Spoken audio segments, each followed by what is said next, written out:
안녕하세요. 우리 다 함께 기도함으로써 오늘 로마서 세 번째 시간을 시작하도록 하겠습니다. 사랑해 주님 감사합니다.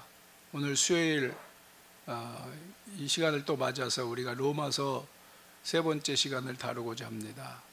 오늘 우리 가운데 함께 하시고 우리가 말씀을 통해서 또 로마서에 담긴 주님의 귀하고 거룩한 뜻을 분별하며 그에 합당하게 함께 우리 계약 공동체가 응답할 수 있는 그 길로 나아갈 수 있도록 인도해 주옵소서. 예수님의 이름으로 기도드리옵나이다. 아멘. 네, 오늘은 로마서 세 번째 시간으로서 이제 좀 9장부터 16장까지인데요.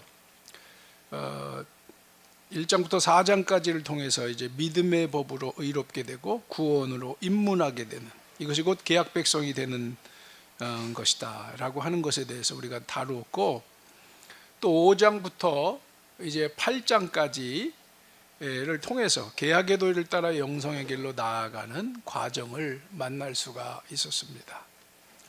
로마서 8장까지를 제대로 이해하려면 계약 신앙을 근거해서 해석해야만이 가능하다, 이런 생각을 다시 한번 할 수 있게 된 것 같습니다. 그런 의미에서 우리 계약 공동체는 참으로 복된 것이다, 그리고 책임이 크다, 이런 생각을 지울 수가 없습니다. 이제 우리는 다음 단계로에 대해서 이제 다루어야 될 텐데, 이처럼 신앙과 영성의 길에 대해서 말씀하는 사도 바울은 이방인의 사도죠. 우리가 말 그대로 이방인의 사도로서, 그래서 우리가 대한 로마서도 이방인들이 대다수인 로마 교회에 하는 말씀인데요. 이처럼 이방인을 위한 복음 사역을 하는 그에게 이제 항상 걸리는 것이 하나가 있어요. 바울은 자기 마음 한켠에 한쪽에 항상 지울 수 없는 것이 하나 있는데, 오늘 그것을 이 시간 이제 9장을 통해서 꺼내고 있는 것이죠. 그것은 바로 동족 유대인에 대한 것입니다. 여기서 한 가지의 사실을 생각해 봅니다. 사도 바울이 로마서를 고린도에서 쓰고 난 후에 이제 예루살렘으로 나아가죠. 그 과정에서 성도들은 바울이 들르는 곳마다 성령의 감화가 일어나는데, 그 예루살렘에 가면 큰 고난을 받고 잘못될 수 있다, 죽을 수도 있다, 뭐 이런 거죠. 일단 붙들리는 거는 분명한 것 같고, 자, 그러니까 가지 마라, 이렇게 이제 말립니다. 그게 이제 성령의 뜻이다라고 생각을 한 것 같아요. 이제 사도행전에 그게 잘 나타나 있죠. 그러나 사도 바울은 동족에 대한 그 빚진 그 어떤 심정이 있어서 주체할 수 없어서 자기가 잘못되어 죽는 한이 있어도 예루살렘으로 나아가서 동족들에게 복음을 증거하고 싶었습니다. 마지막 심정이었던 거죠. 이제 자기의 끝이 지금 다가오고 있다는 걸 잘 알고 있기 때문에. 그런 심정으로 사도 바울은 로마서를 사실 고린도에서 3차 사역을 마치고 마지막에 쓴 것이고요. 그리고 이제 예루살렘을 향해서 나아가고자 하는 건데, 9장에서 11장은 바울의 그러한 가장 깊은 고뇌가 담긴 그런 내용이다라고 말할 수가 있겠습니다. 한편 그는 9장에서 11장의 이야기를 통해서 과연 유대인에게서 이방으로 복음이 뻗어나가는 그런 시점에서 유대인들의 자리는 어디에 있는가, 그리고 도대체 이것을 어떻게 받아들여야 되는가, 이것을 다루고 있다고 보겠습니다. 과연 이 안에서 어떤 하나님의 뜻과 심정이 담겨 있을까, 우리가 한번 오늘 첫 시간에는 9장부터 11장의 내용을 좀 다뤄보고자 하는데요. 먼저 바울은 너무도 동족 유대인을 사랑했습니다. 모든 것을 희생하면서까지 사랑을 했는데요. 그래서 그것을 잘 드러내주는 고백이 있습니다. 이제 바울이 이 1절, 요게 개정 개혁이 맞나요? 개정 개혁이죠. 한번 여기 1절부터 3절까지 읽어보겠습니다. 시작. 내가 그리스도 안에서 참말을 하고 거짓말을 아니하노라. 나에게 큰 근심이 있는 것과 마음에 그치지 않는 고통이 있는 것을 내 양심이 성령에서 나와 더불어 증언하노니, 나의 형제 곧 고륙의 친척을 위하여 내 자신이 저주를 받아 그리스도에게서 끊어질지라도 원하는 바로라. 정말 하나님 안에서, 성령 안에서 정말 함께 양심껏 고백을 한다는 거예요. 이건 진심이라는 거죠. 근데 그 핵심 구절은 나의 형제, 그 고륙의 친척, 자기 동족 유대인들을 말하는 것이죠. 이스라엘 백성들을 위해서 이들을 구원한다면 내 자신이 저주를 받아서 그리스도에 끊어진다는 건 내가 지옥불에 들어간다 할지라도라는 뜻이잖아요. 그래도 달게 받겠습니다. 이렇게 고백하고 있는 겁니다. 이게 좀 더, 이게 세 번역이죠. 세 번역을 보면 나는 육신으로 내 동족인 내 교례를 위하는 일이면 내가 저주를 받아서 그리스도에게서 끊어질지라도 달게 받겠습니다. 이렇게 그가 정말 진심을 다해서 선언하고 있다는 것을 우리가 볼 수 있습니다. 참 여기서 충격적인 것은 최근 이런 구절을 좀 많이 생각해 봤는데, 제가 아브라함을 생각하면서도 이 구절을 떠올리게 됐는데요. 참 과연 나는 내가 지옥불에 떨어진다 할지라도 대한민국을 위해서, 의 구원을 위해서 기꺼이 그렇게 할 수 있다고 말할 수 있을까? 사실 아직은, 적어도 지금 현재로서는 도저히 그게 내 마음에 받아들이기가 쉽지 않다라는 생각이 듭니다. 이 바울의 영성이 얼마나 깊고 대단한 것인가라고 하는 것을 다시 한번 더 깊이 생각하게 되는 그런 말씀이라고 하겠습니다. 자, 자기는 이방인의 사도로서 자신에게 주어진 복음 사역을 지금까지 해왔는데, 자신에게 주어진 하나님의 소명이기 때문에 했는데, 그만큼 이방인을 사랑했죠. 그러나 그 마음속에 그보다 결코 적지 않게 사랑하는 이들이 바로 동족 유대인 이스라엘이었습니다. 이건 변함이 있을 수가 없는 거예요. 그래서 그가 이방에 복음사역을 하러 갈 때마다 제일 먼저 찾아간 곳은 회당이었는데, 그것은 회당이 이 율법과 이런 것에 대해 잘 이해하고 있는 신앙의 전통도 있기도 하겠지만은, 동족 유대인이 먼저 구원받아야 된다는 마음도 그보다 더 컸을 것이다, 이런 생각을, 이런 말씀을 통해서 더 생각하게 되는 것이죠. 그들이 기다리는 메시아, 그분이 왔다는 거예요. 그 기쁜 소식을 동족에게 먼저, 정말 신앙의 그 귀한 전통을 갖고 있는 그들에게 전해줘야 되지 않겠습니까? 그래서 그런 심정으로 그는 나아갔을 것으로 깨달아집니다. 안타깝게, 그런데 그 복음을 전할 때마다 그 심정으로 전하는데 그들은 대적이 되고 방해자들이 되고, 참 안타까운 거죠. 고통스러워서 그것을 견딜 수가 없는 바울의 심정을 또 생각해 보면 얼마나 가슴이 아팠을까, 이런 생각을 하게 되는 겁니다. 바울의 이러한 사랑은 사실 하나님의 사랑에서 나오지, 이게 어떻게 사람의 사랑에서 이렇게 나올 수 있을까라고 하는 생각을 지울 수가 없습니다. 바울은 이스라엘이 얼마나 하나님에게서 사랑을 받았는지, 나열을 하고 있어요.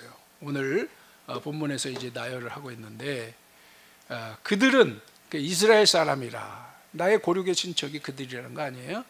그들은 뭐예요? 제일 먼저 역사상 제일 먼저 하나님의 양자가 됐다. 하나님과의 진정한 계약을 통해 사랑의 관계로 나아갔다. 자식이라고 이제 처음 불림을 받은 존재들이 이보다 영광스러운 게 어디 있습니까? 그래서 그 영광과 한마디로 그 영광과 그랬습니다. 하나님을 모시는 영광을 누리게 된 것이죠. 그렇습니다. 그들이 그리고 언약들 우리 이제 계약이라는 표현을 쓰지만 계약들이 있죠. 역사적으로 계속 사람의 연약함을 넘어서 하나님이 그들과 정말 끊임없이 계약을 맺잖아요. 노아에게 있는 무지개 계약.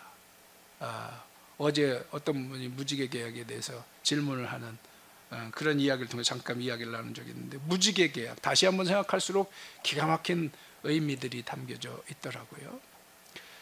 또 이제 하나님 사랑으로 지키시고 보호하시겠다는 게 아니겠습니까? 그리고 믿음의 조상 아브라함에게 주신 할례의 계약, 하나님의 백성을 인치시는 도장을 찍어주는 거 아니겠어요? 또 모세를 통한 시내산 계약, 율법을 주셨고 그래서 계약 백성이 살아갈 길과 비전을 열어주신 그런 거 아니겠습니까?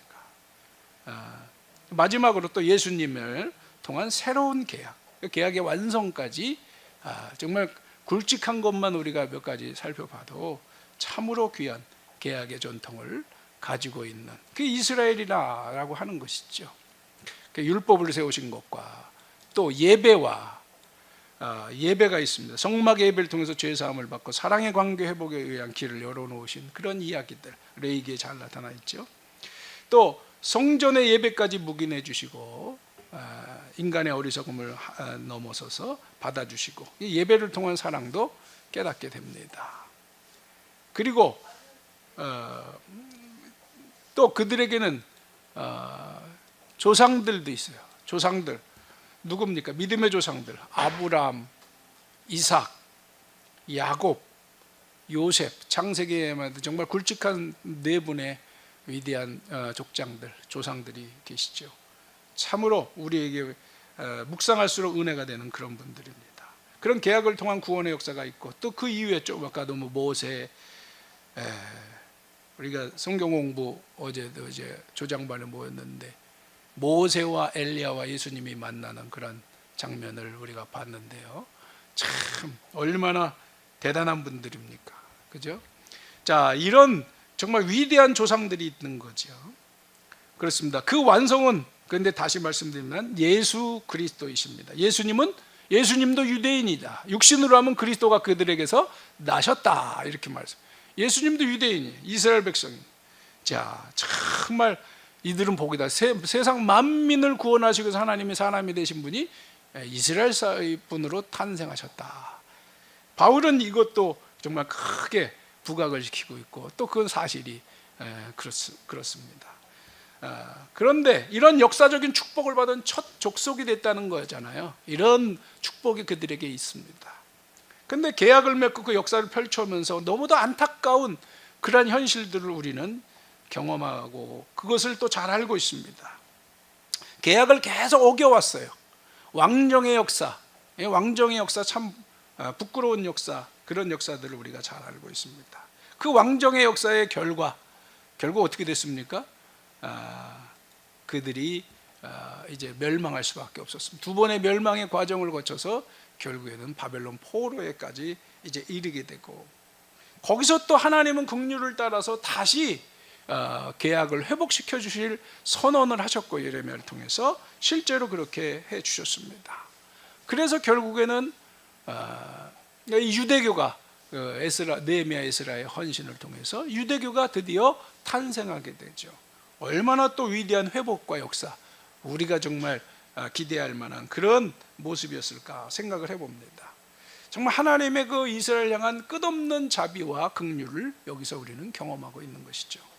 그런데 이후에 또 계약이 파기될 위기에 접어들게 되고 유대교의 그 타락을 통해서 결국 예수님이 이 땅에 오시게 되는데요. 결국 그래서 지금 사도 바울이 있는 이때는 어떻습니까? 이미 계약은 파기된 상태예요. 계약은 파기된 상태. 왜? 이미 새 계약이 맺어지고 새 계약의 증인으로서 지금 누가 뭐 하고 있는 거예요? 바울이 온 이방 세계에 지금 복음을 전하고 있는 거잖아요. 새 계약을 전하고 있는 거라고요. 지금 로마서는 사실 새 계약의 메시지를 지금 증거하고 있고 우리가 이미 첫 시간에 살펴봤습니다. 참으로 안타까운 거죠. 정말 이들이 이제 멸망의 직전에 놓여 있는 거예요. 이 계약 파기된 건 당연한 것이고 안타까운 현실을 보는 것입니다. 바울은 유대인에게서 멀어진 이 복음의 손길로 인해서 좌절할 즈음에 그런데요 하나의 소망을 발견하게 됩니다. 뭐냐면 6절인데요. 이거 한번 읽어보겠습니다. 그러나 하나님의 말씀이 폐하여진 것 같지 않도다. 이스라엘에게서 난 그들이 다 이스라엘이 아니요.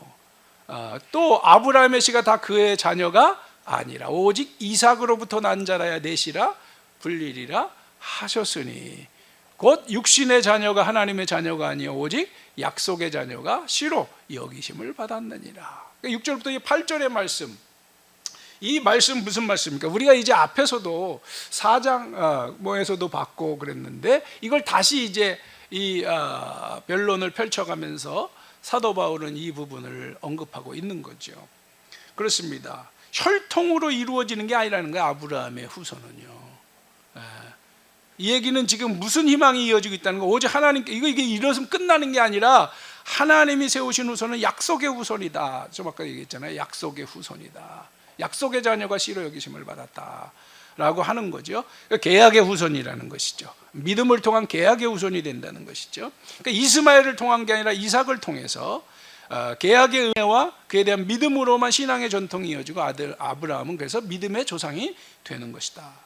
바울은 그래서 이삭, 야곱에게 이어진 계약의 전수를 예시로 계속해서 말씀하고 있습니다. 그 얘기가 이제 계속 나오는 거예요. 그 이제 9절 이하에 쭉 그 얘기를 하고 있는 것입니다. 자, 그래서 하나님께서 계약 백성을 통해서 온 세상을 구원하시고 하나님 나라를 이루시기 위해서 얼마나 인내하시고 심혈을 기울이시고 계신지 우리가 생각해 보게 되는 것인데요. 자, 안타까운 건 다시 말씀드리지만 그 뜻을 제대로 헤아리지 못하고 못하는 이 부름받았다고 하는 하나님의 백성들에게 어리석음, 오늘 우리의 거울이라고도 볼 수가 있을 텐데 이스라엘이 역사 속에서 이처럼 얼마나 어리석었는지 생각해 봅니다.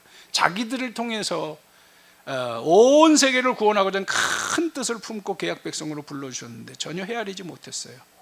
그 역사 속에서 펼쳐진 이 백성들의 그 계약 백성들의 한계를 극복하고 하나님은 예수님을 통한 새 계약의 시대를 여셨어요. 오래전부터 아브라함으로부터 예언자들을 통해 선언하신 이방의 구원을 향한 새로운 길을 이제 열어 가시게 되는 건데요. 그것이 이제 뒤에 쭉 나오게 되고, 그래서 그 이방을 통해서 열어 가시는 그런 이야기가 이제 뒤에서 그런 증거들을 나오게 됩니다. 호세아 그래도 이르기를 내가 내 백성이 아닌 자를 내 백성이라 사랑하지 아니한 자를 사랑하는 자라 부르리라. 너희는 내 백성이 아니란 그곳에서 그들이 살아계신 하나님의 아들이라 일컬음을 받으리라. 이런 말씀들을 하고 있는 거죠. 동시에 이사야를 통해서 또 말씀합니다. 그러니까 결국 그래서 이방으로 넘어가게 됐다라고 하는 것을 이제 바울은 증거하면서 동시에 또 하나의 의미 있는 말씀을 하는데요.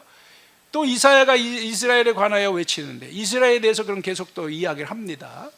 이스라엘 자손들의 수가 비록 바다의 모래 같을지라도, 바다의 모래 같다는 얘기는 참 많이 하잖아요. 하늘의 별과 같고 바다의 모래 같고, 이게 아브라함 때부터 참 하던 말씀인데 남은 자만 구원을 받으리라 이렇게 말씀하는 거예요. 남은 자, 이게 무슨 말입니까? 이스라엘은 이제 이방으로 복음이 넘어가면서 상대적으로 소수의 사람들만 새 계약을 통해 구원받고 다수의 그러니까 하나님에게서 결국 멀어지고 말았다는 것을 지금 선언하고 있는 거예요. 이런 말을 할 때 얼마나 가슴이 바울 자신이 아팠을까. 안타까운 것이죠. 그래서 무너지는 가슴으로 말씀하는 건데 29절 보면요, 29절 한번 읽어볼까요? 또한 이사야가 미리 말한 바 만일 만군의 주께서 우리에게 씨를 남겨두지 아니하셨더라면 우리가 소돔과 같이 되고 고모라와 같았으리람과 같으리라. 이 얘기가 무슨 말이에요? 하나님의 긍휼이 아니면 이스라엘의 씨가 말라버린다는 거예요. 씨가 말라버린다. 무서운 이야기죠. 그래 정말 그런데 지금 하나님의 긍휼이 있어서 이제 그나마 신앙의 대를 이어서 이방인에게 전하고 있고, 또 그런 소수의 사람들이 세계약의 반열에 들어섰다는 거 아니겠습니까? 참 정말 바울의 가슴 아픈 심정이 여기서 느껴지는 것이죠. 네, 그래서 30절부터 보면은 그런즉 우리가 무슨 말을 하리요? 의를 따르지 아니한 이방인들이 의를 얻었으니 곧 믿음에서 난 것이다. 계속 이걸 강조하는 것이죠. 그리고 의의 법을 따라간 이스라엘은 율법에 이르지 못했다. 어찌 그러하냐? 그들이 믿음에 의지하지 않고 행위를 의지하지. 자기 행위, 자기 공로, 결국 여기다가 승부수를 펼친 그들은 실패할 수밖에 없어요. 이 유대교의 대표적인 모습 아니겠습니까? 그 타락한 유대교의 모습이죠. 시작부터 그런 건 아닌데 그렇게 이제 역사 속에서 실패의 길로 가게 되었다는 거 아니겠습니까? 그러니 기록된 바 보라, 내가 걸림돌과 거치는 바위를 시온에 두노니 그를 믿는 자는 부끄러움을 당하지 아니란가 같으니라. 그러니까 지금 이방인에게 복음이 들어가 이방인들은 정말 구원의 은혜와 그 감격 속으로 나아가고 계약의 대가 이어지고 있는데, 안타깝게도 이제 이스라엘 사람들은 여기서 멀어지고 있다. 그런 이야기들을 하고 있는 겁니다. 그리고 한편 여기서 한 가지, 계약의 대가 이삭이 아닌 이삭에게서 에서가 아닌 야곱에게 이어지는 이야기를 다루고 있는 부분이 있는데요. 이제 그 13절에 보면 이런 구절이 나와요. 중간에 이제 제가 이 부분은 뛰어넘었는데 쭉 그런 설명들을 하고 있는 부분에서 이 구절은 참 질문거리가 되잖아요. 그래서 혹시 다시 한번 잠깐, 이미 우리가 다루어 보기도 한 것이지만 생각해 볼 필요가 있지 않나라는 생각이 들어서, 기록된 바 내가 야곱은 사랑하고 에서는 미워하였다. 참 이거 문자대로만 보면 이해가 좀 안 되는 거죠. 자, 이거는 분명히 잘 보십시오. 태중에 있을 때 선택이 된 거잖아요. 여기 태중에 있을 때 리브가한테 얘기하는 거예요. 큰 자가 어린 자를 섬기리라. 큰 자가 누구예요? 에서가 야곱을 섬기리라, 이 얘기인데, 그것은 태중에 있을 때니까 행위에 근거한 것이 아니라는 거고 하나님의 주권과 경륜을 이야기하는 건데, 자 그런데 그래서 여전히 질문하는 거는, 아니 하나님은 예정론인가? 야곱은 사랑할 걸 작정하고 에서는 미워할 걸 작정하신 건가? 아예 이렇게 표현을 하고 있으니까 이제 우리가 이것에 대해서 질문하지 않을 수가 없는 거잖아요. 이게 말라기에서 나온 구절인가요? 그래서 이걸 다시 이제 바울이 인용을 하는 건데, 정말로 미워하는 건가? 아니죠. 에서도 하나님이 얼마나 사랑하시겠습니까? 아니, 사랑하지 않는 자식이 어디 있어요? 자식이 부모를 다 깨닫지 못한다 해도 부모는 더 가슴이 아플 뿐이지 사랑하는 마음은 동일한 것입니다. 자, 사실은요, 이들의 후손도 축복을 하시는 겁니다. 그렇죠? 에돔도 그래서 형제고, 형제라고 이스라엘은 모세 때도 그런 고백을 하고 있는 것을 우리는 볼 수가 있는데요.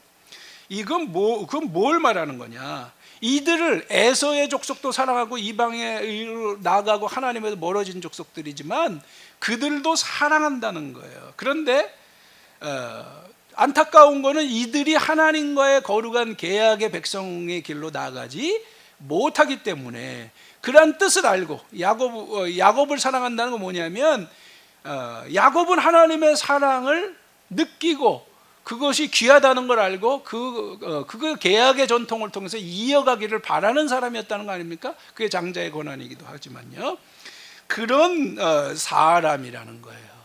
그래서 에서를 미워하는 게, 에서가 하나님을 멀리했다는 얘기가 되는 거, 그 가슴 아프다는 얘기. 그리고 야곱은 하나님의 그 사랑을 그래도 조금이나마 이해하고 그것이 얼마나 소중함을 알고 그 은혜 안에, 그 사랑 안에 있기를 바랬다는 거예요. 그래서 하나님은 누구를 통해서? 야곱을 통해서 그 대를 이어가시고자 하겠다는 것입니다. 그래야 누구도 구원받는다는 거예요? 에서도 구원받을 수 있다는 얘기예요. 하나님에게 돌아오지 못한 이도 돌아올 길이 열릴 수 있다는 거예요. 이게 정말 우리가 중요한 겁니다. 어제도 그런 질문이 있었는데, 이게 내일 성경 공부할 이야기지만은, 12명의 사도 중에 왜 3명만 따로 이렇게 세워서 갔냐, 이렇게 질문합니다. 그 왜 그럴까? 편애인가? 특별히 이거 똑같은 도입을 할 수 있는 거예요. 3사람만 특별히 사랑했나 보다. 그런데요, 저는 이런 질문이 들었어요. 12명이라고 해서 똑같이 믿음의 분량이 똑같아가지고 똑같이 반응을 했을까? 그렇지 않다는 거예요. 왜 이들이 또 주목 대상이었을까? 더 두드러진 뭔가 믿음과 헌신의 정도가 있었다는 거죠. 그러니까 예수님도 그들을 따로 불러서 이제 더 훈련시키고 나중에 12사도에게 이게 이제 때가 되면 이 뜻을 다 분별했을 때, 성령에 임했을 때 이후겠죠. 그들에게 바로 가르치고 전하고, 그래서 모든 교회에게 이러한 정말 귀한 변화산의 사건을 이야기하라는 것이죠. 아직은 때가 안 돼서, 그때 이들도 이걸 다 깨닫지 못했었으니까 그때는 얘기하지도 말라는 거예요. 자, 우리가 마태복음 17장에 보면 이제 그런 이야기가 나오는데 바로 똑같은 개념이라고 봐요. 그러니까 뭐 항상 어느 우리 공동체가 있어도 다 뭐 예를 들어 100명이 있으면 100명이 다 똑같은 은혜를 받고 똑같이 믿음의 분량이 크면 얼마나 좋겠습니까? 어느 이따 나오지만요, 절대로 그렇지 않다. 로마서 뒤에 보면 이제 믿음이 약한 자와 강한 자가 나오거든요. 뒤에 이제 아마 그 부분을 약간 다룰 시간이 있겠습니다만은, 그러면 어떻게 해야 되냐, 이제 이런 얘기가 나오는 거거든요. 결국 똑같은 거예요, 어디나. 그러니까 세상과 교회도, 계약 공동체와 그렇지 않은 사람과 관계도 똑같은 거예요. 그게 책임의식이 커지는 거죠. 우리가 항상 계약 공동체 안에서 그걸 강조해 왔습니다만은, 지금 그런 관점에서 보시면 참으로 우리에게 어렵지 않은 이야기가 되고 중요한 또 책임감을 갖게 되는 이야기 아닌가. 저는 이걸 통해서 이제 한국의 시대다, 우리가 정말 캐노시에서는 특히 그걸 많이 강조해 왔는데요.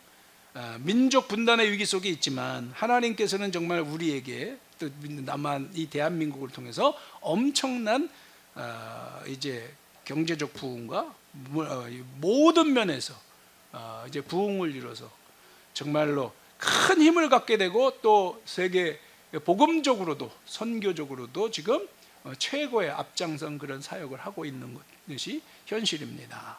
그런데 사실 이제 대중문화적으로도 대단하고 선교적으로 대단하고, 근데 정말 중요한 하나를 놓치고 있는데, 거룩한 문화, 계약신앙에 근거한 거룩한 문화가 지금 제대로 회복되지 못하고 있는 부분 아니에요. 이 두 가지의 부족한 점, 대중문화의 한계를 뛰어넘어 거룩한 문화를 만들어내야 되고, 또 구속신앙의 한계 속에서 그거를 다 감당하지 못할 때 우리는 계약신앙을 통해서 이런 거룩한 문화를 만들어내서 그걸 가지고 세상에 확장해야 되는 엄청난 사명이 있어요. 그걸 위해서 이 대한민국이 발전한 거다. 우리 대한민국의 존재 의미를 우리는 그렇게 봐야지 다른 걸로 봐서는 안 돼요. 이거 가장 중요한 게 저는 이거라고 생각하는 겁니다. 그래서 이제 70여 년에 그런 어떤 이 대한민국의 정부가 수립이 되고 여기까지 왔는데, 그건 굉장히 중요한 역사적 의미가 있는 거다. 이 부분을 우리는 잊지 말아야 되고, 또 사명감을 찾아야 된다. 바로 계약 공동체는, 캐노니스 계약 공동체는 이 사명을 위해서 앞장서서 나가야 된다. 우리가 그만큼 무거운 자리에 있다라는 것으로 이제 9장의 말씀을 한번 정리해 보도록 하겠습니다. 10장으로 넘어가는데요. 10장으로 넘어가면 이제 바로 알고 믿는 신앙이 되기를, 제가 이렇게 제목을 한번 정해봤는데, 자, 계속해서 바울은 이제 사도 바울은 이야기하는 거예요. 동족의 자리, 복음의 세계화를 통해서 상황 속에서 이제 동족 이스라엘의 자리를 지금 계속 고뇌하고 있는 거고 풀어가고 있는 거잖아요. 이어서 왜 복음이 이스라엘에서 이방인으로 나가게 됐는가, 이걸 이제 10장에서 이야기하고 있는 겁니다. 왜 이스라엘이 구원받기를 원했을까? 바울은 이미 계약 공동체에 있는데 그건 하나님의 구원의 손길을 벗어났기 때문이라는 거죠. 왜 벗어났냐는 거예요. 그럼 이제 10장으로 넘어가서 2절입니다. 그들에게 뭐가 있어요? 열심은 있는데 올바른 지식에서 온 게 아니라는 거예요. 또 이런 표현을 쓰고 있는 겁니다. 올바른 지식이 아니라는 거예요. 참된 진리의 길, 새 계약의 길로 가야 되는데 이게 아니라는 거예요. 유대인들의 종교적 열정은 뭐 이루 말할 수가 없죠. 그런데 그 열정이, 여러분 항상 얘기하잖아요. 잘못된 열심은요, 그 뭐 이단 사이비들에게서 드러나고 정통교란도 뭐 다를 바 없다고 보는 부분들이 있습니다만은, 열심히 할수록 더 문제가 되는 거잖아요. 우리가 항상 그런 얘기 많이 해왔잖아요. 계약 공동체에서는 그걸 우리가 많이 다루었습니다. 바른 이해, 바른 이해. 저도 우리 공동체에 지금 바른 이해 프로젝트 하고 있는데 정말 왜 그럴까? 그게 너무도 중요하다는 걸 뼈저리게 느끼는 거예요. 예. 바르지 못한 열심은 더 무서운 오리와 더 큰 상처를 낳는다. 이걸 우리가 왜 돌이킬 수가 없어요. 거기에 더 깊이 들어가면 들어갈수록 골이 깊어지기 때문에 그런 문제죠. 유대교가 그로 인해서 이제 한계가 이르게 되고 더 고립되고 갈수록 사람을 죽이는 종교였잖아요. 그렇죠? 대부분의 오랜만에 그 용어를 쓰는데요. 한번 따라합다. 죄인 대량 생산 체제. 사모님 오래간만이죠? 예, 이런 체제를 만드니 이게 말이 안 되는 얘기죠. 아니 그 백성들이 다 구원받는 길로 이끌어야 되는데 아니 그들을 죄인 취급하고 다 그냥 버려버리는 이런 종교가 참된 종교일까요? 진리는 만민을 구원하기 위한 그 열정과 포기되지 않는 마음이 되는데 지금 이스라엘의 잘못은 이 잘못된 열심이잖아요. 뭐 그 하나만 봐도 잘 드러나고 있죠. 그런 이스라엘 잘못된 신앙의 핵심이 무엇입니까? 3절에서 말하고 있죠. 뭐예요? 하나님의 의는 모르고 자기의 의를 세우려고 힘써 하나님의 의에 복종하지 아니했다. 우리가 계속 앞에서 이야기한 걸 바울은 다시 한번 그 유대인을 향한 심정으로 말씀하고 있는 거예요. 야, 자기 공로냐 말이야, 인간의 공로냐 말이야, 인간의 의냐 말이야, 하나님의 의지. 다시 이걸 반복해서 지금 설명하고 있는 겁니다. 안타까운 거죠. 계속 이 부분에 대해서 이제 사도 바울은 이야기하면서 은혜로 시작했는데 그들이 처음부터 그런 게 아니잖아요. 유대교도 에스라 느헤미야가 처음부터 잘못됐나요? 그들의 헌신이 얼마나 위대하고 그들이 계약 신앙을 회복하기 위해서 얼마나 몸부림쳤습니까? 정말 위대한 신앙이죠. 그런데 이들이 시간이 흐를수록 이렇게 우리가 잘 알지만 물론 정말 그 헬라와의 문화 전쟁 그때만 해도 그 얼마나 그들이 숭고한 영적 씨름을 했습니까? 우리가 길동 목사님과 많은 그런 역사적인 그 고뇌에 대한 거는 우리가 들어와서 제가 다시 이야기할 필요는 없을 것 같아요. 자, 그런데 이제 결국에는 재해석이 없이 이런 과정으로 오다 보니까 완전히 그 종교가 생명력을 잃어버리고 대실패를 하게 된 거 아닙니까? 안타깝죠. 그래서 결국 이제 새로운 계약이 이제 예수 그리스도를 통해서 펼쳐질 수밖에 없었던 거 아니겠어요? 그래서 그런 심정을 그리스도는 모든 믿는 자에게 의를 이루게 하여 율법의 마침이 되느니라. 이렇게 이제 사도 바울은 또 말씀하고 있기도 한 것이죠. 이런 믿음의 눈을 뜬 바울은 자기 평생을 통해서 구약 성경의 말씀이 그렇게 이제 보이기 시작한 겁니다. 그래서 우리가 항상 강조하는 이리관지로 이 모든 것을 이제 풀어내는 겁니다. 그래서 대표적으로 우리가 잠깐 이제 신명기 30장의 말씀을 이제 사도 바울이 인용을 하는데요. 11절에서 14절 말씀인데 한번 읽어보겠습니다.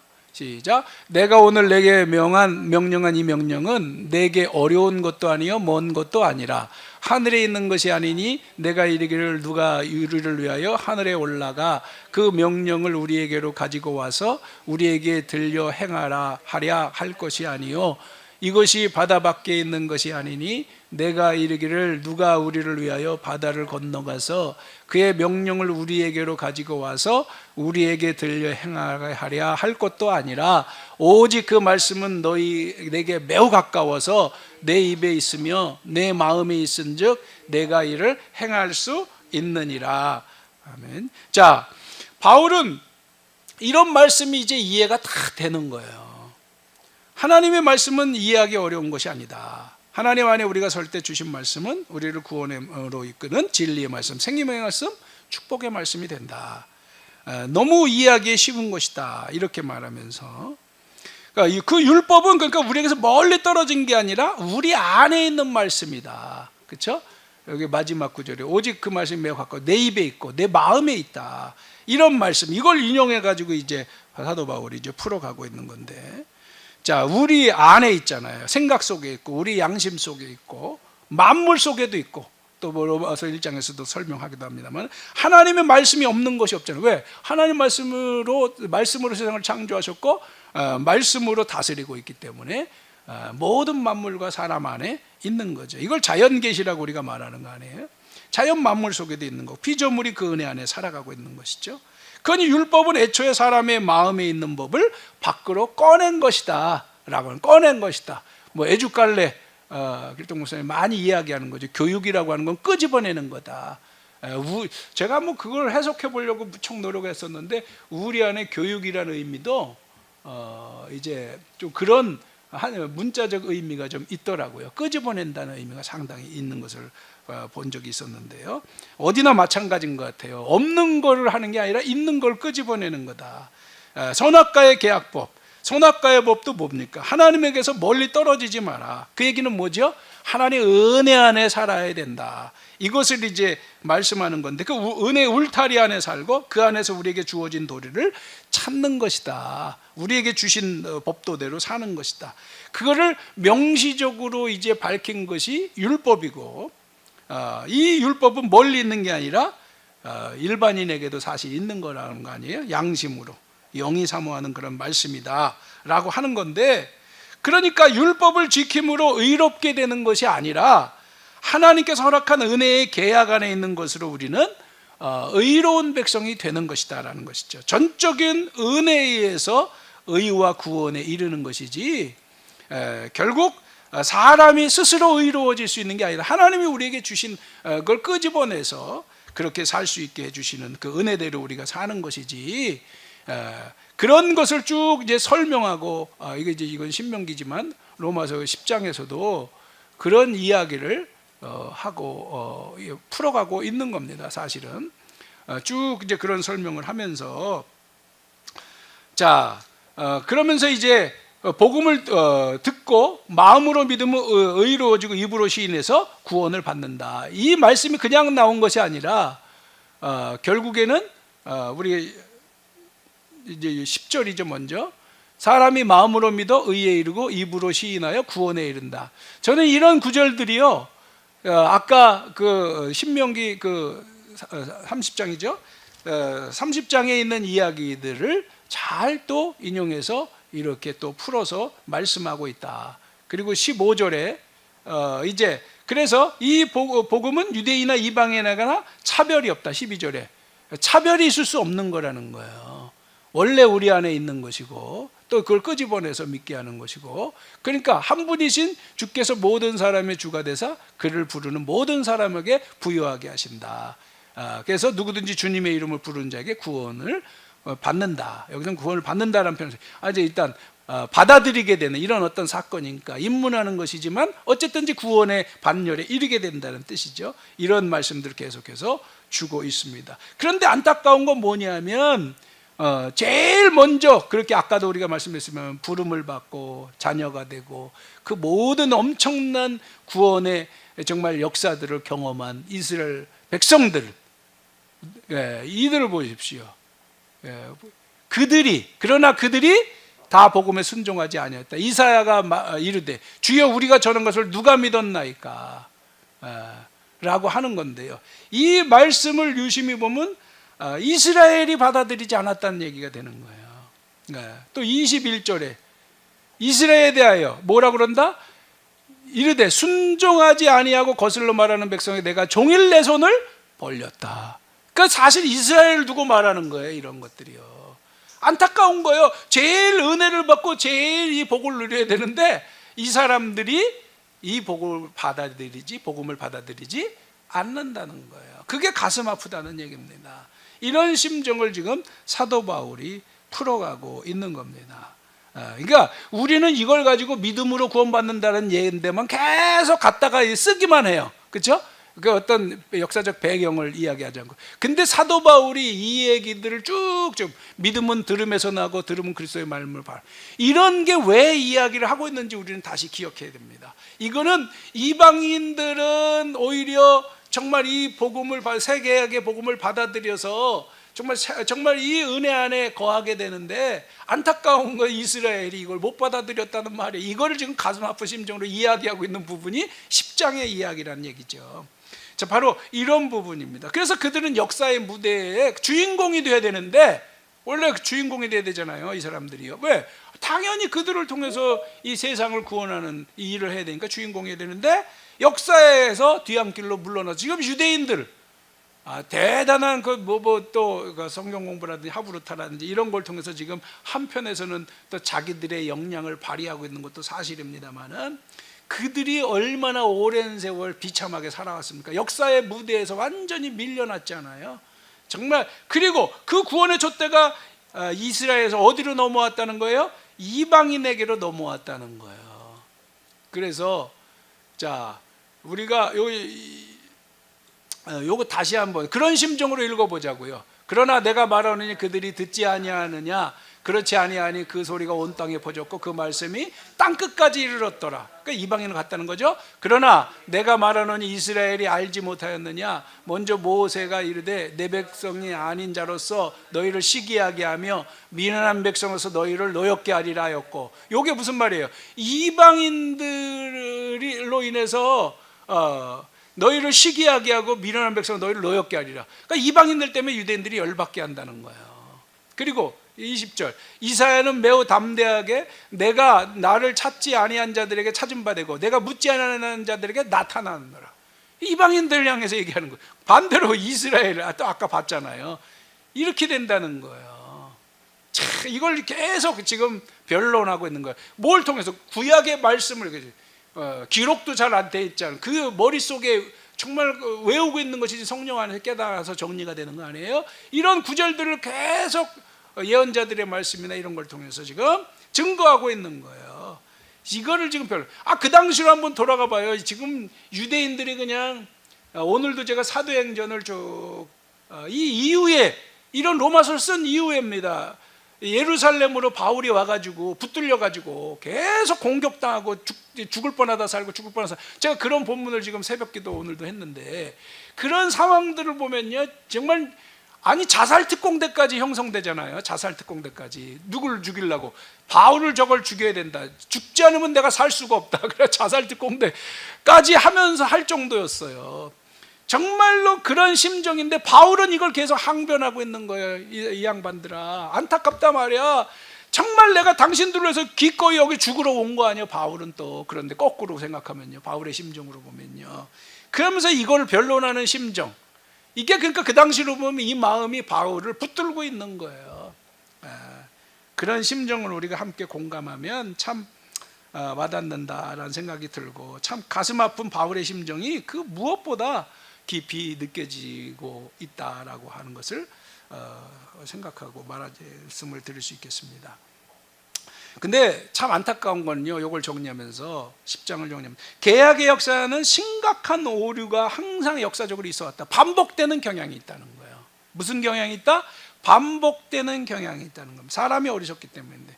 여러분, 카톨릭, 제가 좀 아까도 떠올랐는데요, 유대인만 역사의 뒤안길로 물러난 게 아니에요. 카톨릭도 뒤안길로 물러났어요.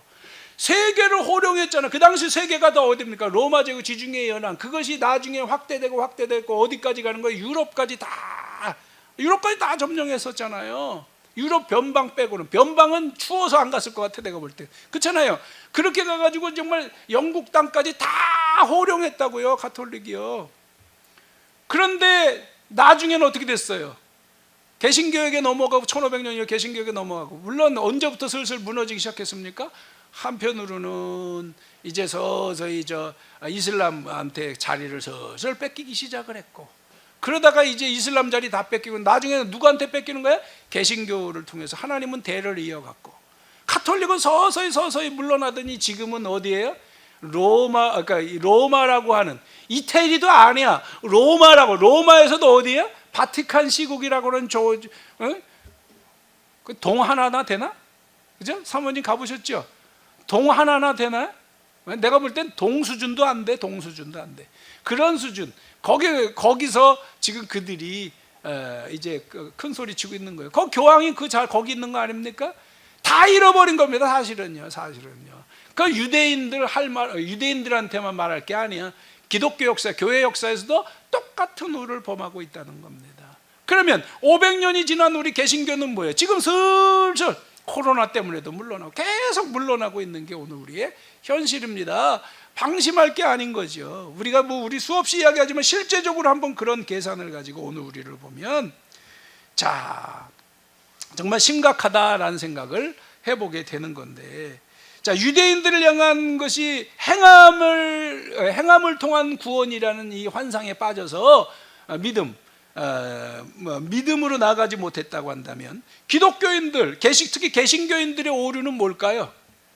사실 카톨릭도 행함을 통한 구원이란 이런 수도원 이런 얘기들 우리가 수없이 해왔습니다만 비슷한 오류를 사실 카톨릭도 좀 범했습니다.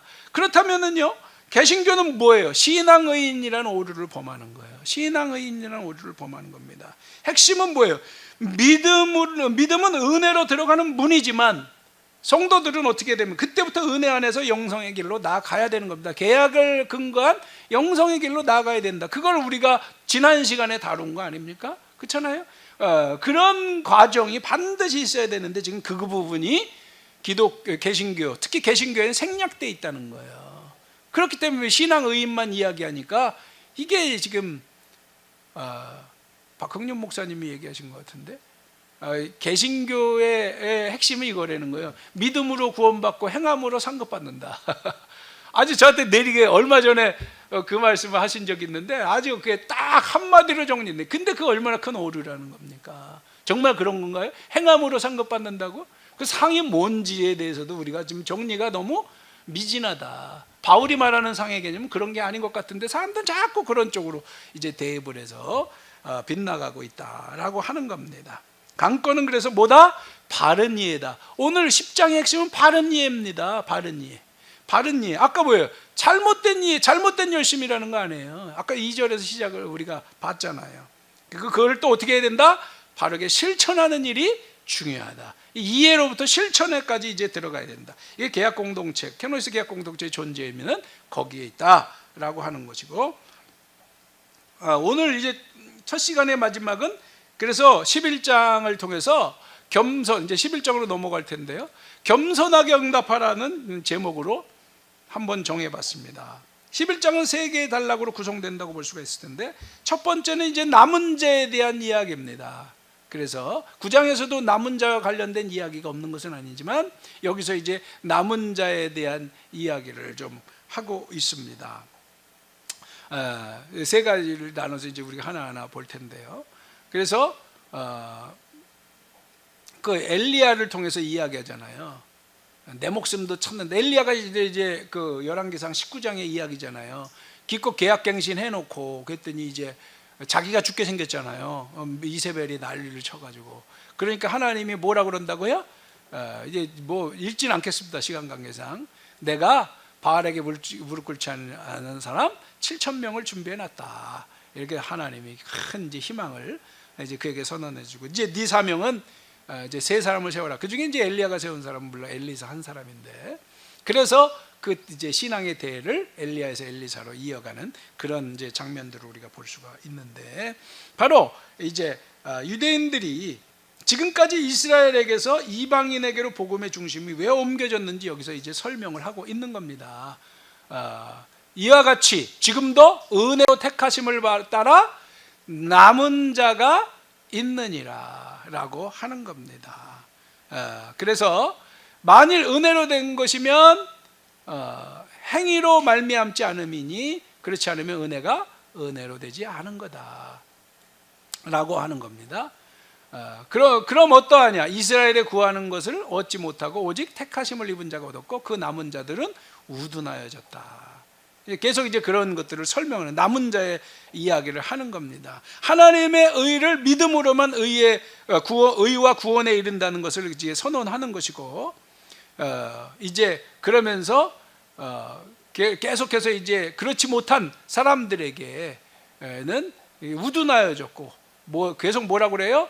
기록된 바 하나님이 오늘까지 그들에게 혼미한 심령과 보지 못할 눈과 듣지 못할 귀를 주셨다. 그러니까 사람들이요 들어도 깨닫지 못한다는 거예요. 이런 이야기들을 계속해서 해 나아가고 있는 겁니다. 그래서 안타깝게도 그들이 구원의 복음에 온전히 이르지 못하고 안타까운 그런 현실에 보아도 보지 못하고 들어도 듣지 못한다는 그런 혼미한 그런 어떤 모습들을 이렇게 이게 계속 바울은요, 여러분 계속 그런 특징들을 발견했는지 모르지만 구약의 예언자들이라는 말씀들을 통해서 지금 자기 얘기를 풀어가고 있다는 거예요. 내 얘기를 하는 게 아니야. 내 얘기를 하면 뭐랄까, 저들이, 그러니까 하나님의 백성들도 마찬가지지만 그 권위를 더 구약의 말씀이 지금 실현되고 있다는 것으로 이제 선언하고 있는 겁니다. 그런 것들이 지금 하나하나 이미 정말 이제 말씀을 한 것들이 지금 현실 속에 이루어지는 거, 가슴 아프지만 지금 펼쳐지고 있다, 이거를 좀 증거하고 있고, 그래서 계속 또 바울을 다윗이 또 이야기한 것과 같이 그런 걸 통해서도 지금 설명하고 있는 것을, 계속 그들이 복음을 받아들이지 않으니까 그것이 올무가 되고 덫이 되고 걸려 넘어진 장애물이 되고 있다, 이렇게 설명하고 있는 겁니다. 그러면서 두 번째로 뭐냐? 11절부터 24절까지는 이방인의 구원에 대해서 이제 여기서부터 다루고 있는 겁니다. 그래서 이거 먼저 읽어볼까요? 그러므로 내가 말하노니 그들이 넘어지기까지 실족하였느냐? 그럴 수 없느니라. 그들이 넘어짐으로 구원이 이방인에게 이르러 이스라엘로 시기가 나게 하면, 계속 이런 표현을 계속 쓰고 있는데요, 이방인의 구원의 길로 나가면서 그들이 시기하게 한다라고 하고 이제 풀어가고 있는 겁니다. 질투하게 한다. 하나님께로 돌아오게 하는 비전이 있다는. 시기하고 질투하면 어떻게 돼요, 사모님? 배가 아프죠? 그럼 어떻게 되죠? 그 다음 어떻게 돼? 배만 아프면 끝나나? 예, 돌아오고자 하는 마음이 거기서 형성된다는 거예요. 이런 메시지를 지금 바울은 풀어가고 있는 겁니다. 자, 그럼 바울의 소원대로 그 열망이 있는 거예요. 바울의 열망이 지금 여기에 아주 충만한 겁니다. 우리가 이거를 좀 잊지 않아야 된다고 보는데, 바울의 소원대 이후에 유대인들이 구원을 받는 일이 일어났을까? 우리가 질문해 본다면 이스라엘의 불충과 무감각한 그런 거에 더해서 계약 파기로 인해서 이스라엘은 망국의 아픔을 경험하죠. 그렇죠? 그래서 이스라엘이 망했습니다. 안타까운 건 언제 망해요? 주 70년에 망했습니다. 사도 바울이 복음 전하고요, 그리고 66년쯤에 죽잖아요. 근데 그때부터 뭐가 일어나요? 여러분이 잘 아는 거예요.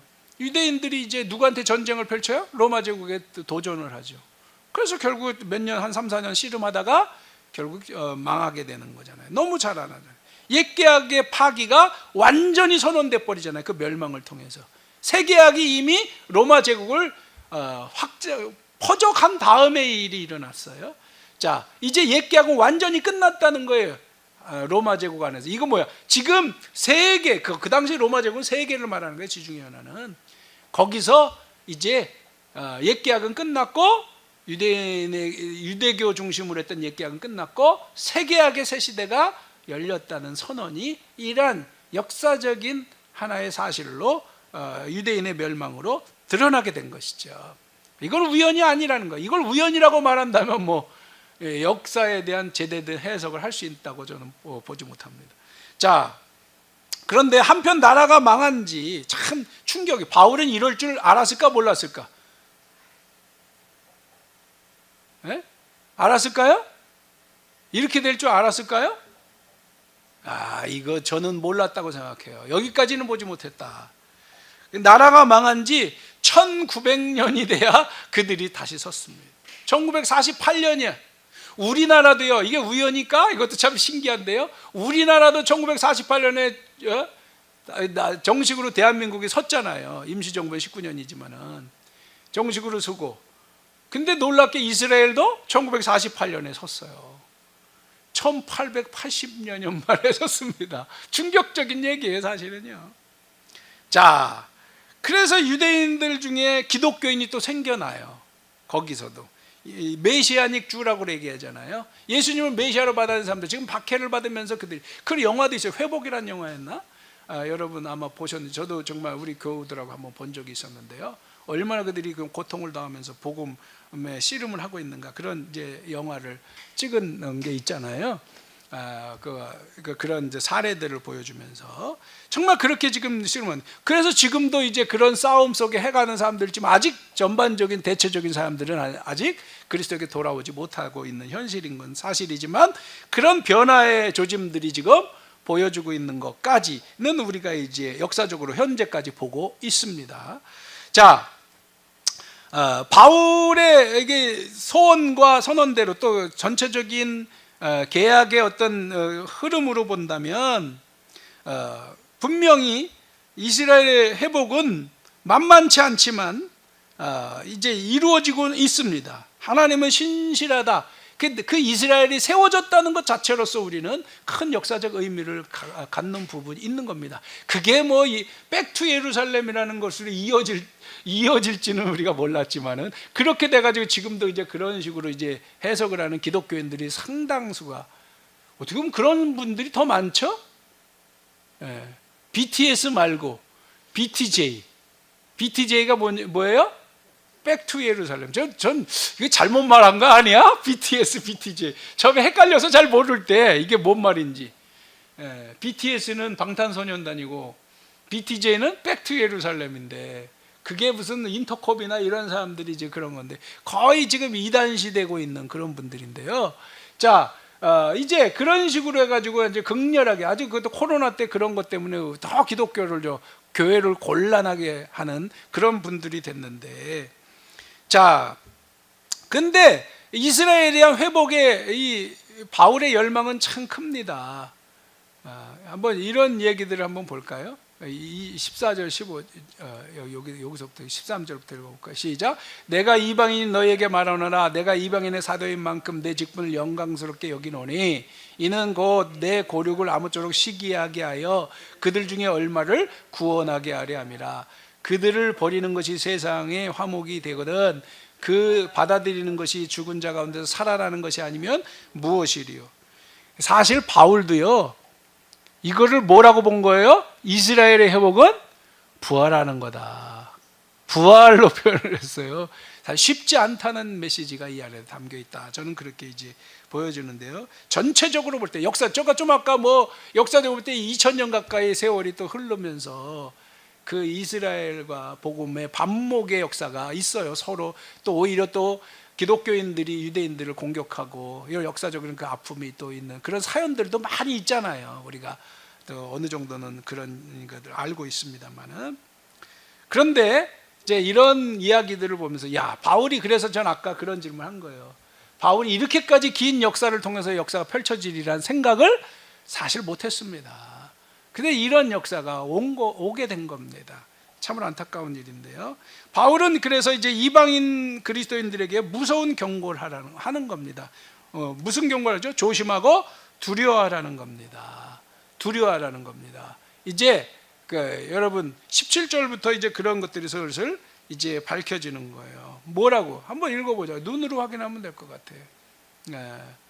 17절부터 또한 가지 얼마가 꺾이었는데 돌 감람나무인 내가 그들 중에 접붙임이 되어 참 감람나무의 뿌리의 진액을 함께 받은 자가 되었은즉 그 가지들을 향하여 자랑하지 마라. 자랑할지라도 내가 뿌리를 보존하는 것이 아니요 뿌리가 너를 보존하는 거다.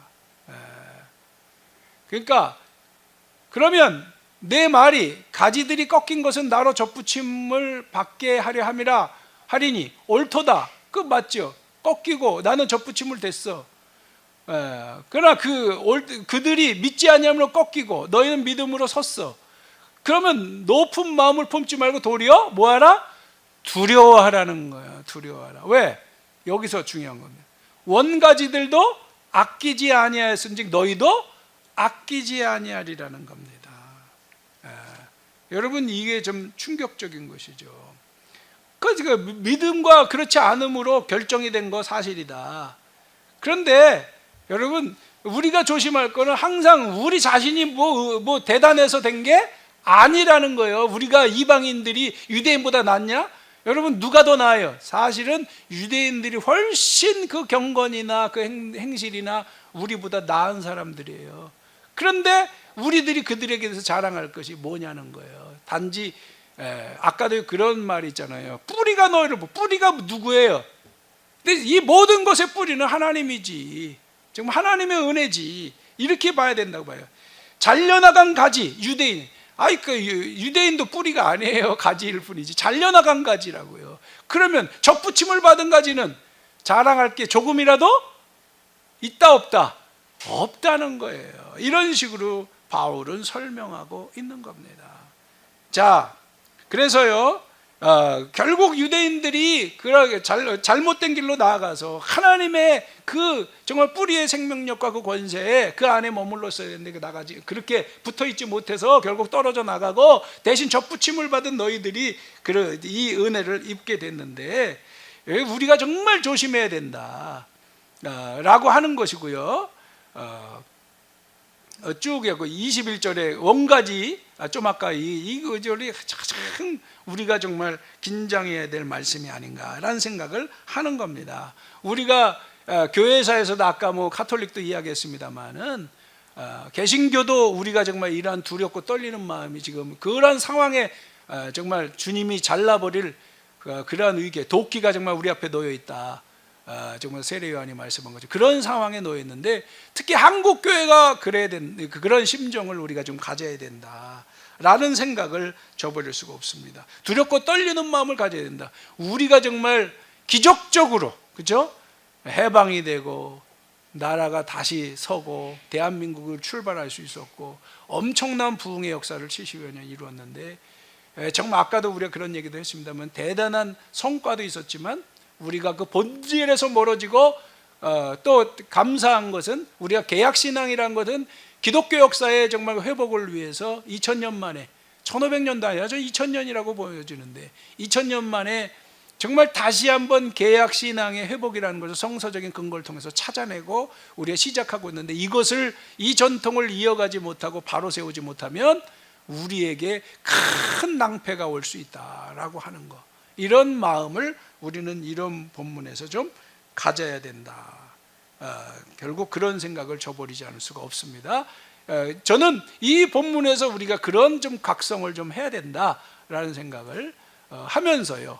마지막으로 한 가지 간단히 말씀한다면은 이스라엘이 결국엔 돌아올 거다라는 걸 아주 강력하게 말씀하고 있는 거예요. 세 번째로 강조하는 게 이스라엘의 회복을 말씀하는 거예요. 25절부터 36절 마지막 절까지 사도 바울은 이야기하는 겁니다. 왜냐하면 단지 믿음의 계보가 계약의 계보가 이방인에게 갔다는 거로 바울은 끝날 수가 없는 거예요. 어떻게 하나님이 이스라엘을 버리냐는 거예요. 사람은 어리석어도 버리지만 그렇게 끝까지 버리지 않았던 것처럼 여전히 버리신다 안 버리신다? 버리시지 않는다라고 하는 겁니다. 그래서 그래서 한번 여기 읽어보죠. 25절 시작. 형제들아 너희가 스스로 죄 있다 하면서 이 신비를 너희가 모르기를 내가 원치 아니하노니 이 신비는 이방인의 충만한 수가 들어오기까지 이스라엘의 더러는 우둔하게 됐다는 거예요. 결국 이방인의 충만한 수가 차면 어떻게 된다? 이스라엘 사람들도 돌아오게 될 것이다 라고 이것을 말하고 싶은 겁니다. 이것은요 단지 그의 소원이나 생각이 아니에요. 성경 말씀을 통해서 이야기하는 거예요. 자, 그래서 또 이사야 59장 20절 이하의 말씀을 통해서 한번 읽어봅시다. 그리하여 온 이스라엘 구원을 받으리라. 기록된 바 구원자가 시온에서 오사 야곱에게서 경건하지 않은 것을 돌이키게 하시겠고 내가 그들의 죄를 없이 할 때에 그들에게 이루어질 내 언약이 이것이라. 그러니까 이방인에게도 그렇지만 결국 반드시 하나님은 다시 이스라엘도 돌아오게 해 주실 거다라고 하는 이 말씀을 분명하게 하고 있는 겁니다. 자, 28절 보세요. 시작. 복음으로 하면 그들이 너희로 말미암아 원수된 자여 택하심으로 하면 조상으로 말미암아 사랑을 입은 자다. 이 사랑이 끊어질 수가 있다 없다? 없다는 거예요. 지금 끊어진 것처럼 보이지만 그럴 수가 없다는 겁니다. 그러니까 이 얘기도 하는 거예요. 한번 읽어봅시다. 시작. 하나님의 은사 부르시면 후회하심이 있다 없다? 이스라엘을 부르신 거 후회하지 않는다는 거예요. 결국에는 이런 메시지들을 통해서 그래서 다시 돌아오게 해 주실 거다라고 하는 것을 쭉 설명하고 있는 겁니다. 그렇게 하면서 예수님도 말씀했죠. 이 천국 복음 모든 민족에 증언되게 온 세상에 전파되니 그제야 끝이 오리라. 끝에는 누구도 이스라엘도 돌아오게 되는 어떤 그런 그 신비는 우리가 다 알 수 없다는 거예요. 그러나 그 일은 반드시 있을 거다. 33절부터 36절까지 우리 한번 마지막으로 읽어보겠습니다. 이런 걸 쭉 설명하는 거예요. 그러다가 마지막에 이렇게 얘기하는데 참 여지를 남기는 거예요. 읽어봅시다. 시작. 깊도다 하나님의 지혜와 지식의 풍성하며 그의 판단은 헤아리지 못할 것이며 그의 길은 찾지 못할 것이로다. 누가 주의 마음을 알았느냐? 누가 그의 모사가 되었느냐? 누가 주께 먼저 드려 갚으심을 받겠느냐? 이는 만물이 주에게서 나오고 주로 말미암고 주에게로 돌아갑니다. 그에게 영광이 세세토록 있을지어다. 아무도 모른다는 거예요. 우리가 뭘 아냐 이거예요. 하나님의 은혜로 우리가 여기까지 있는 거지. 이런 은혜 안에 있고 구원의 반열에 있는 거지. 지금 믿는 자들에게 말하는 거예요. 우리가 뭐 주님의 마음을 해서 모사가 되고 참모가 되고 뭐 도와드리고 뭐 우리가 얼마나 할 수 있느냐 말이야. 그것도 성령으로 우리 깨우쳐 주시니까 우리가 가능한 거지. 우리가 먼저 드려서 뭘 한다고? 야, 그것도 아니다. 그러니까 우리가 바울도 그러는 거예요. 뭘 깨달아서 뭐 지금 곧 바울은 사실 이런 심정입니다. 어떤 심정이냐면 하나 제가 중간에 놓친 게 있는데요. 어떻게 하면 내 동족도 빨리 구원할 수 있을까 해서 온 로마 제국 땅끝까지 복음을 전하면 어떻게 되리라는 거예요? 유대인에게 동족에게도 구원이 다시 회복될 것이다. 임박한 종말신앙이 있는 거예요. 그러다 보니까 그 당시에 누구나 그렇게 믿었어요. 그러다 보니까 처음 땅끝까지 구원이 가면은 그 다음에 누구한테 가는 거예요? 그게 이스라엘에게 간다고 믿은 거예요. 근데 세계 역사가 이렇게 길어지리라고 생각하지 못한 게 사실인 겁니다. 자, 그런 거예요. 그 역사가 그렇게 펼쳐온 건데 바울의 열정은 거기에 있던 거고. 근데 사실 여지를 남기는 거예요. 이걸 누가 그렇다고 이 모든 걸 판단하고 해서 다 생각하겠냐? 근데 바울이 이렇게 표현한 건 절묘한 표현이라고 저는 생각해요. 그게 제 고백일 수밖에 없는 건데 정말 역사는 그 생각대로 다 그대로 간 건 아니지만 그 원리는 그대로 적용이 될까 안 될까? 역사 속에 펼쳐지는 거예요. 바울의 그런 심리. 그 성경을 통해서 그가 해석한 거기 때문에 정확히 이루어지지만 역사는 그 생각보다 훨씬 바운더리가 컸다라고 하는 겁니다. 시공이 훨씬 넓었다라고 하는 거죠. 이런 것도 우리가 보면서 바울의 그 33절부터 6절까지의 이런 얘기는 또 다른 의미에서 참 겸손하다.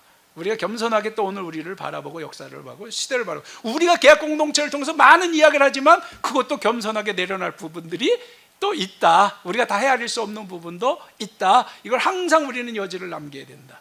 바울의 여지, 오늘 우리의 여지여야 된다. 이것으로 일단 첫 시간을 마치도록 하겠습니다. 시간이 좀 넘었는데 13분에 다시 모이겠습니다. 또 갈 길이 있는데 뭐 가다가 안 되면 자료로 대신하겠습니다. 제가 오늘 저도 좀 개인적으로 시간이 좀 제약이 있어서 잠시 쉬도록 하겠습니다. 감사합니다.